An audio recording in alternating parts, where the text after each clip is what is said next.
Removing a 2007 Chevy Silverado 1500 four-wheel drive front hub. I already gave this a few whacks with a hammer to get it started. It worked so good that I had to post something about this. The first time I'm trying this.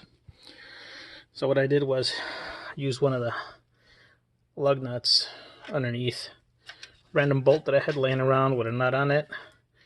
What we're trying to do here is tighten this up so that the bolt is pushing on the bottom. So I hit that with my impact driver. Didn't need to get rammed down too tight.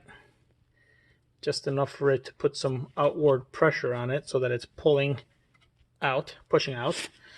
And then I just beat the top with a hammer.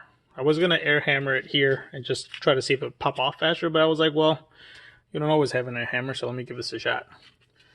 Give this 3 or 4 whacks here on the top. Snug this up. Hit it, snug it.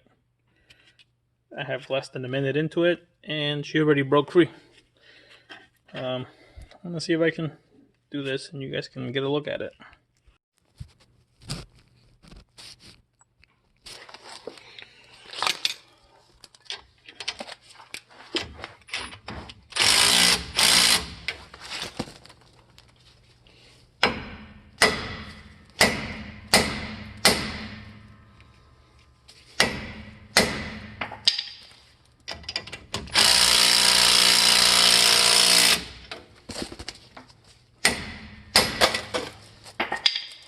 Jackpot.